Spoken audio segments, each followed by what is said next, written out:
बिस्मिल्लाहिर्रहमानिर्रहीम। शुरू अल्लाह के नाम से जो बड़ा मेहरबान नहायत रहम वाला है।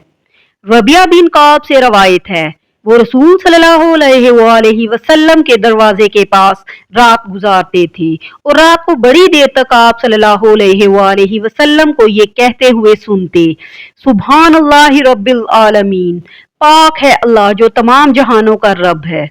फिर रसूल सल्लल्लाहु अलैहि वसल्लम फरमाते, सुभान अल्लाहि व बिहम्दिही, पाक है अल्लाह और उसी की तारीफ है। सुभान अल्लाहिल अजीम, पाक है अल्लाह और बहुत अजमत वाला है।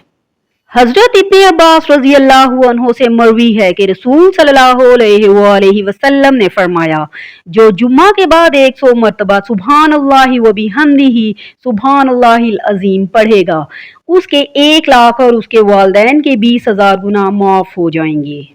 रसूल सल्लल्लाहु अलैहि वसल्लम ने इरशाद फरमाया, अल्लाह ताला का इरशाद ग्रामी है, ए फरिश्तों, अगर कोई बंदा नेकी करना चाहे तो उसके इरादे पर ही 1 नेकी लिख दो और अगर उस पर अमल करे तो 10 गुना से 700 गुना तक नेकी लिखो।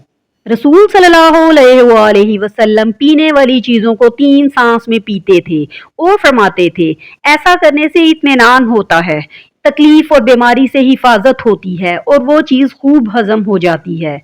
रसूल सल्लल्लाहु अलैहि वसल्लम ने इरशाद फरमाया, जब अल्लाह बंदे को कोई नेमत देता है और बंदा अल्हम्दुलिल्लाह कहता है तो बंदे ने जो शुक्र अदा किया हो वो मिलने वाली नेमत से अफजल होता है। इरशाद नबवी है, जुम्मा के दिन क़यामत आएगी, चुनाचा उस डर से उस दिन अल्लाह के करीबी फरिश्ते, आसमान और ज़मीन, हवाएं, पहाड़ और समंदर सब अल्लाह से खौफ खाते हैं।